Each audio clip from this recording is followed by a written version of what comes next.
जय हिंद दोस्तों। गद्यांश आधारित प्रश्नों को कैसे सॉल्व करें इस पर डिस्कशन मैं कर रहा था और इसके पहले लेक्चर में जो दो गद्यांश हर बार पेपर में पूछे जाते हैं और प्रत्येक गद्यांश से 3 प्रश्न पूछे जाते हैं। ठीक है, अब उन 3 प्रश्नों को कैसे सॉल्व करें उस पर डिस्कशन हो रहा था और उन 3 प्रश्नों में से जो पहला प्रश्न होता है कि गद्यांश का भावार्थ लिखिए, मतलब जो पहला प्रश्न होता है कि प्रस्तुत गद्यांश का भावार्थ अपने शब्दों में लिखिए, इसे कैसे लिखा जाना चाहिए इस पर डिस्कशन मैंने कर लिया था। आज के इस लेक्चर में खा और गा जो प्रश्न है इनका आंसर कैसे लिखा जाना चाहिए उस पर मैं डिस्कशन करूंगा और जो खा और गा जो प्रश्न होते हैं उनको सॉल्व करने से पहले किन बातों का ध्यान रखना चाहिए इस पर मैंने बात कर ली है। तो सीधा चलते हैं, प्रश्न को पढ़ते हैं और प्रश्न को कैसे सॉल्व करना चाहिए एक एग्जाम्पल मैं आपको दूंगा ताकि आपको आइडिया लग सके कि आप कैसे गद्यांश आधारित प्रश्नों को सॉल्व करें। मैं इसके पहले का जो लेक्चर है उसमें गद्यांश ये जो दिया गया है इसको पढ़ा था और पढ़ करके ये बताया था कि कैसे इसके अर्थ को समझें और भावार्थ को कैसे लिखें। अब गद्यांश को मैंने एक बार पढ़ लिया तो यहाँ मैं दोबारा अब पूरे गद्यांश को नहीं पढ़ूंगा, सीधा प्रश्न को पढ़ता हूँ, इसका आंसर कैसे लिखा जाना चाहिए इस पर मैं बात करूंगा। पहला प्रश्न, दूसरा प्रश्न है कि साहित्य के लक्ष्य के विषय में उपयुक्त गद्यांश के आधार पर विचार करें। साहित्य का लक्ष्य क्या होना चाहिए इसके बारे में बात करना है, वो भी गद्यांश के आधार पर ही उत्तर देना है। मैंने बोला था कि गद्यांश से इतर जा करके हट करके आपको अपने ज्ञान के आधार पर उत्तर नहीं देना है। जो लक्ष्य आपके गद्यांश में बताया गया है साहित्य के वही लिखने हैं। तो आप जब पढ़ेंगे तो आप डायरेक्ट तो देखेंगे कहीं पर नहीं लिखा है कि साहित्य का लक्ष्य क्या होना चाहिए, लेकिन एक चीज देखेंगे तो साहित्य लेखक ने कहा है कि मैं उसे साहित्य कहने में मुझे संकोच होता है जो मनुष्य को दुर्गति से, उसकी बुरी परिस्थिति से, उसके हीनता से, मतलब दूसरों से हमेशा अपने आप को हीन मानने की भावना जो जिस व्यक्ति में हो, हमेशा प्रमुख अपेक्षिता, दूसरों से सहयोग के लिए लालायित हो, मतलब प्रमुख अपेक्षिता से बचा न सके, उसकी आत्मा को तेजोद्युक्त न बना सके, जो उसके हृदय को परदुःखातर और संवेदनशील न बना सके, उसे साहित्य कहने में मुझे संकोच होता है। मतलब एक तरह से ये समझ में आ रहा है कि लेखक कह रहे हैं कि उसे साहित्य कहने में मुझे संकोच होता है जो व्यक्ति को इन चीजों से आजाद न कर सके, इन चीजों से मुक्त न कर सके, उसे साहित्य कहने में संकोच होता है। मतलब फिर इसका मतलब यहाँ से समझ में आ रहा था कि साहित्य का लक्ष्य कहीं ना कहीं, जो साहित्य का लक्ष्य है वो यहाँ से पढ़ने में समझ में आ रहा है कि साहित्य का लक्ष्य क्या होना चाहिए। साहित्य का लक्ष्य होना चाहिए कि मनुष्य को उसकी दुर्गति से बचा सके, उसकी हीनता से, उसे हीन भावना से बचा सके, प्रमुख अपेक्षिता के भाव से उसे बचा सके, उसकी आत्मा को तेजोद्युक्त बना सके और उसके हृदय को परदुःखातर और संवेदनशील बना सके। यदि जो साहित्य ऐसा कर पा रहा है उसे साहित्य माना जा सकता है और यही साहित्य का लक्ष्य है। तो यहाँ पर खा का देखिए आंसर मैंने लिखा है कि साहित्य का लक्ष्य मनुष्य को उसके खराब हालातों से बाहर निकालने। खराब हालातों का मतलब क्या है, यहाँ पे दुर्गति से है, ठीक है, खराब हालातों से बाहर निकालने और उसे सदैव दूसरे से लघु मानने, जो हीनता के भाव से बचाना होना चाहिए। साथ ही उसे स्वनिर्भर बनाने के साथ साथ, क्योंकि उसके अंदर प्रमुख अपेक्षिता का जो भाव है उससे बाहर निकालकर उसे स्वनिर्भर बनाने का लक्ष्य होना चाहिए। उसके हृदय को ऊर्जावान और प्रकाशवान करना होना चाहिए ताकि वह संवेदनशील बन सके एवं दूसरे के दुख को महसूस कर सके। साहित्य का ये लक्ष्य होना चाहिए। और शुरू की जो 4-5 लाइनें हैं, 1 2 3 4 5, इन्हीं 4-5 लाइनों में साहित्य के लक्ष्य को कहीं ना कहीं बताया गया है। तो यही आपको यहाँ लिखने की जरूरत है। बात को समझ रहे होंगे। इसके पहले का लेक्चर आप देखिएगा, बहुत सारी चीज़ों आपको क्लियर हो जाएंगी। फिर भी दिक्कत हो रही है तो एक बार फिर से गद्यांश को पढ़िए और समझिए। यदि मैं बोल रहा हूँ कि शुरू की 4 लाइनों में लक्ष्य साहित्य के छिपे हुए हैं, डायरेक्ट लिखा हुआ नहीं है, इनडायरेक्ट तौर पर बात हुई है, तो इस चीज़ को समझिए बार बार। यदि इसमें भी दिक्कत आ रही है तो बहुत बड़ी समस्या है फिर आपके साथ, ठीक है। दिक्कत नहीं आनी चाहिए, समझ में आ जाना चाहिए। हूबहू शब्दों को मैंने कॉपी नहीं किया है। जो साहित्य के लक्ष्य ऊपर बताए गए हैं मैंने उनके मतलब थोड़ा अर्थ को थोड़ा सरल करके यहाँ पर सरल करके साहित्य के लक्ष्य को बताया है। ओके, तीसरा प्रश्न देखें तो प्रस्तुत गद्यांश के रेखांकित पंक्तियों की व्याख्या करनी होती है। 20 नंबर का होता है ये। और रेखांकित पंक्तियों में देखें तो इस तरह से, एक ये है रेखांकित पंक्ति, ये दूसरी है और ये आपकी तीसरी रेखांकित पंक्ति है। मतलब यहाँ पर रेखांकित पंक्तियों के आधार पर 3 प्रश्न हैं, ठीक है। अब मैं यहाँ पर किसी एक का उदाहरण देकर के समझाऊंगा। मतलब ये जो दूसरा है रेखांकित पंक्ति, इसका आंसर कैसे, इसकी व्याख्या कैसे की जानी चाहिए मैं बताऊंगा, उसी आधार पर आपको और अन्य की कर लेनी है, ठीक है। एक का एग्जाम्पल दूंगा, बाकी का आप कर लेंगे, खुद से करेंगे, ठीक है। एक चीज का ध्यान रखिएगा, जब हम रेखांकित पंक्तियों की व्याख्या करते हैं तो मैंने अधिकांश अभ्यर्थियों को देखा है तो आज से लेकर के पूरा का पूरा ये शब्द पहले उतारते हैं संकेत के तौर पे, जो कि पूरा गलत है।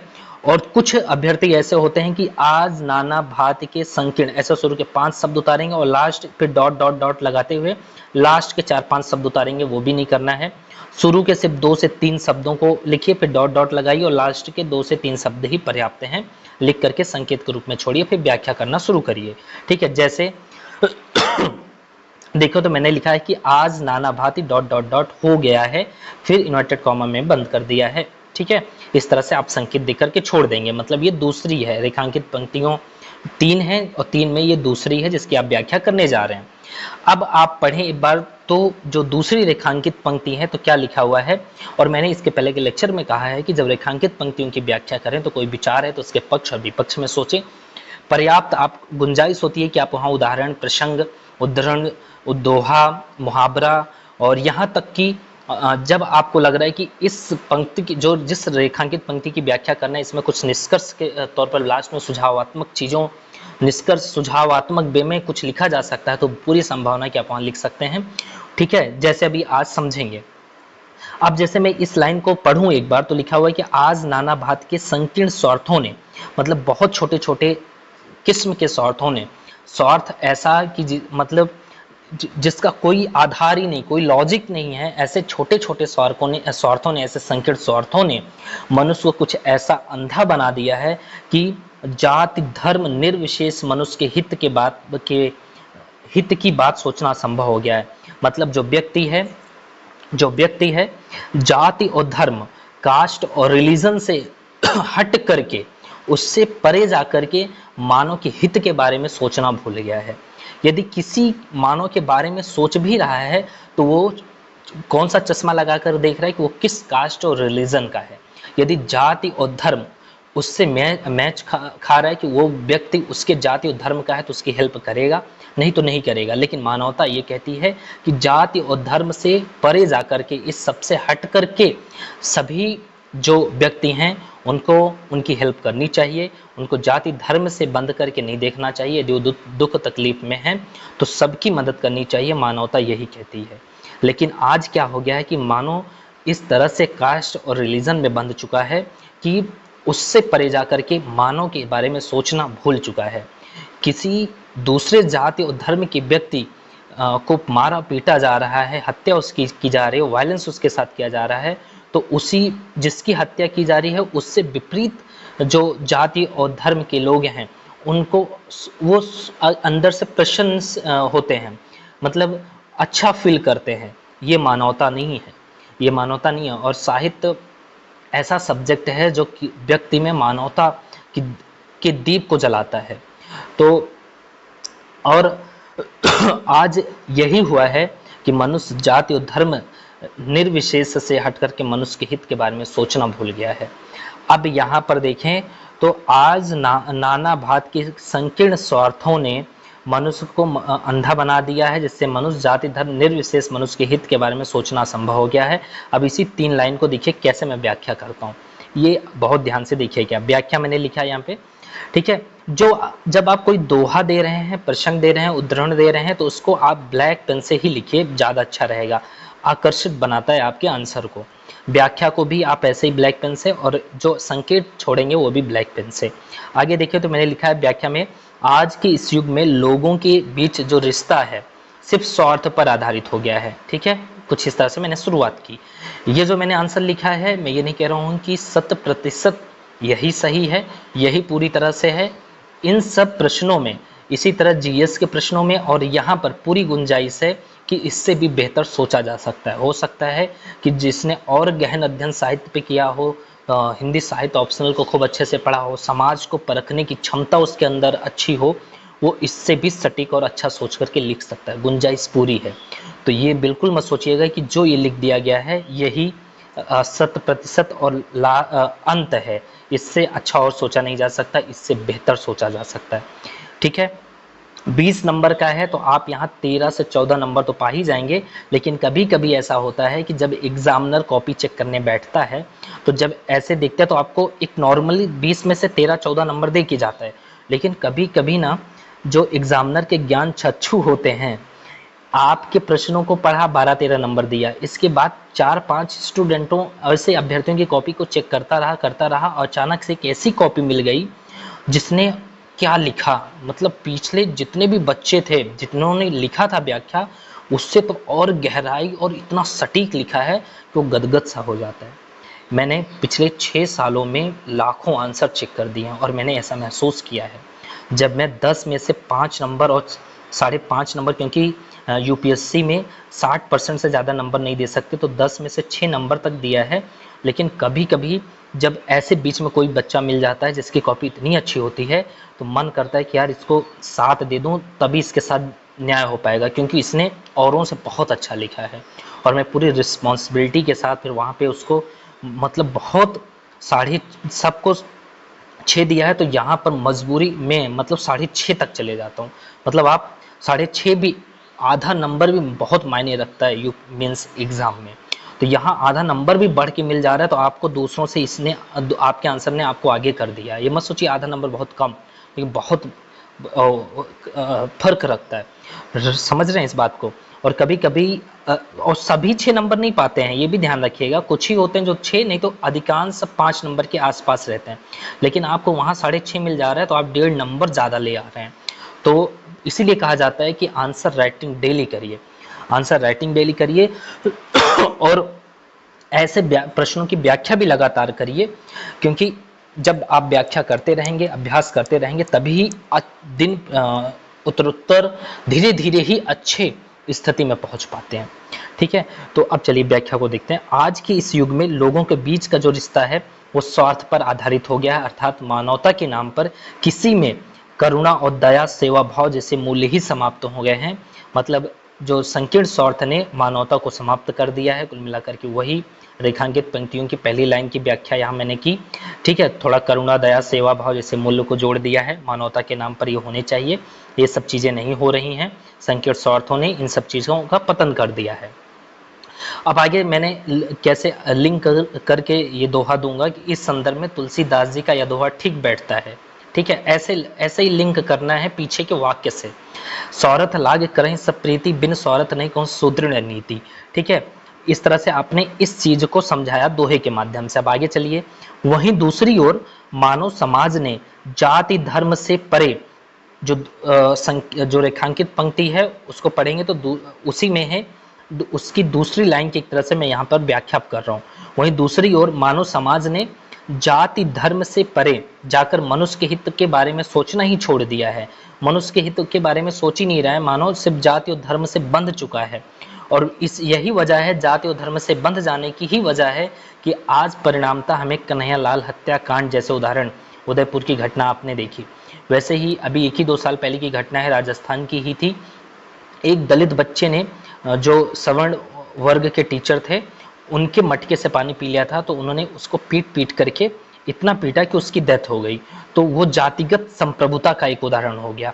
तो और यहाँ पर धार्मिक कट्टरता का उदाहरण कन्हैयालाल हत्याकांड हो गया। तो इस तरह से कुछ उदाहरण दे सकते हैं, बहुत वैल्यू रखता है ये सब चीज़। समझिए इस बात को। जब निबंध लिखते हैं ना, निबंध समझ लीजिए, ऐसे कुछ निबंध भी लिखे जाते हैं। दोहा दे देते हैं आप, ऐसे उदाहरण दे देते हैं, फिर कुछ ऐसे दोहा दे देते हैं, तो नंबर बहुत मिलते हैं, बहुत अच्छे नंबर मिलते हैं। समझिए इस बात को। तो यहाँ पर धार्मिक कट्टरता और जातिगत संप्रभुता के देखने को मिल जाते हैं। अतः अब देखिए, जाति और धर्म से परे मनुष्य जब बंधेगा, परे से हट करके मानवता के बारे में नहीं सोचेगा, तो ये सब चीजें देखने को मिलेंगी। अब ये सब चीजें मिलेंगी तो कोई अच्छी चीज तो है नहीं, तो रास्ता क्या हो सकता है? ये भी यदि आप रास्ता सुझा दे रहे हैं अपने व्याख्या में तो वो भी बहुत शानदार है। बहुत ऐसा सुझाव देने लगे तो ऐसा ना हो कि आप सुझाव ही देने लगे लंबा चौड़ा, नहीं, बहुत संतुलित सुझाव भी होना चाहिए कि नहीं बाद में लगे कि एग्जामिनर को कि आप गद्यांश से भटक गए हैं, गद्यांश के मूल भाव को समझाते समझाते उसके सुझाव देते देते कहीं और निकल गए। ठीक है, निकलना नहीं है। गद्यांश के या रेखांकित पंक्तियों का जो मूल भाव है उसी को केंद्र में रख करके ही चलना है। यही बांधने की कला आप सीख जाएंगे, नंबर आप अच्छा पाएंगे। अब आगे देखिए मैंने सुझाव कैसे दिया है। अतः हम सभी को एक पेड़ की तरह निस्वार्थ भाव से दूसरे को फल यानी सेवा देनी चाहिए। ठीक है, इस तरह से अतः हम सभी को एक पेड़ की तरह भाई बनिए। पेड़ का एग्जाम्पल दिया जा रहा है ना, पेड़ को देखिए, वो तो ये नहीं कहता ना कि आप इस जात के हो, इस धर्म के हो, मैं आपको छाव नहीं दूंगा, आप आया गए, चलिए अब मैं गर्मी बरसाना शुरू कर दूंगा, अब सब पत्ते गिरा दूंगा, इस जाति के धर्म के हो, ऐसा तो करता नहीं है ना पेड़। तो एक पेड़ की तरह निस्वार्थ भाव से रहना चाहिए, फल हो चाहे छांव हो, सब निस्वार्थ भाव से जिस तरह से पेड़ देता है उसी तरह से व्यक्ति को होना चाहिए। उसके अंदर भी मानवता के जो मूल्य हैं वो होने चाहिए, और वो मानवता के मूल्य जो हैं सिर्फ जाति और धर्म को टारगेट करके ही ना दिखें, जबकि जाति और धर्म से परे हट करके सभी मानव के प्रति वो मूल्य होने चाहिए। ठीक है, अतः हम सभी को एक पेड़ की तरह निस्वार्थ भाव से दूसरों को फल यानी सेवा देनी चाहिए। अब आगे देखें, लिखा हुआ है मनुष्य तन दुर्लभ है, मिले न बारंबार। अब ये चोट कर रहा है एक तरह से, ये दोहा देखें तो एक तरह से चोट कर रहा है। एग्जामिनर भी पढ़ रहा है कि यार गजब की समझ है इसकी, ये समाज में एक अच्छा संकेत दे रहा है कि मनुष्य का तन दुर्लभ है, मनुष्य का तन हमेशा नहीं मिलता, मिले न बारंबार, तरवर जो फल दीजिए होत न देर अपार। मतलब पेड़ की तरह आप फल दीजिए, आप पेड़ की तरह बनिए निस्वार्थ भाव से। जो मानवता के मूल्य हैं उनको जाति और धर्म से बंध करके उन मूल्यों की मूल्य नहीं दूसरे के प्रति अपनाना चाहिए, सभी के प्रति समान आपके मूल्य होने चाहिए। ठीक है, तो इस तरह से आपको कुछ ऐसे दोहा देने की जरूरत होती है। ये तैयार करिए, और ये सब तैयार कब होगा, जब जरूरी नहीं कि आपका हिंदी ऑप्शनल हो, तभी हिंदी लिटरेचर ऑप्शनल होगा तभी आप ऐसे दोहे को याद कर पाते हैं। दैनिक जागरण, जनसत्ता जैसे न्यूज़पेपर भी पढ़ रहे हैं तो वहाँ पे बहुत अच्छे अच्छे जो मुहावरे हैं कभी कभी देखने को मिल जाते हैं, कोटेशन मिल जाती है, उद्धरण मिल जाते हैं, तो उनको लिखा करिए, वो निबंध में और ऐसी जगह पर ही काम आते हैं। ठीक है, ये करने के बाद अब आप क्या करिए कि देखिए जाति, अब लास्ट में आप क्या कर सकते हैं, धर शब्द और अर्थ, ऐसा जैसे कुछ क्लिष्ट और कठिन शब्द हैं उनके अर्थ को नीचे आप लिख दे रहे हैं ना, तो बहुत सही हो जाता है।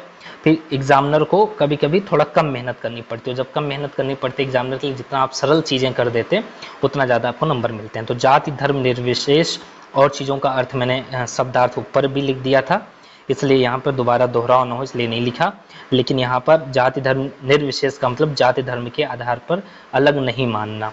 ठीक है, और आप ऐसे ही जो क्लिष्ट शब्द लगे उसका अर्थ लिख सकते हैं। तो आपका कुल मिलाकर 30 नंबर ये तैयार हो गया, 20 नंबर पत्र लेखन का, 30, 20, 50 नंबर की तैयारी हो चुकी है, बचा है सिर्फ 100 नंबर, वो भी ऐसे ही धीरे धीरे हम लोग पूरा कर लेंगे। ठीक है, चलिए, लेकिन कमेंट जरूर करिए भाई, कमेंट करिए और लाइक करिए, आपका कमेंट ही मुझे हिम्मत देता है करने की, तो कमेंट और लाइक बहुत ज़रूरी है। ठीक है, कुछ डाउट होता है तो आप पूछिए, उसका उत्तर मैं, उसका आंसर, उसका रिप्लाई आपको दूंगा। चलिए मिलते हैं नेक्स्ट वीडियो में, धन्यवाद।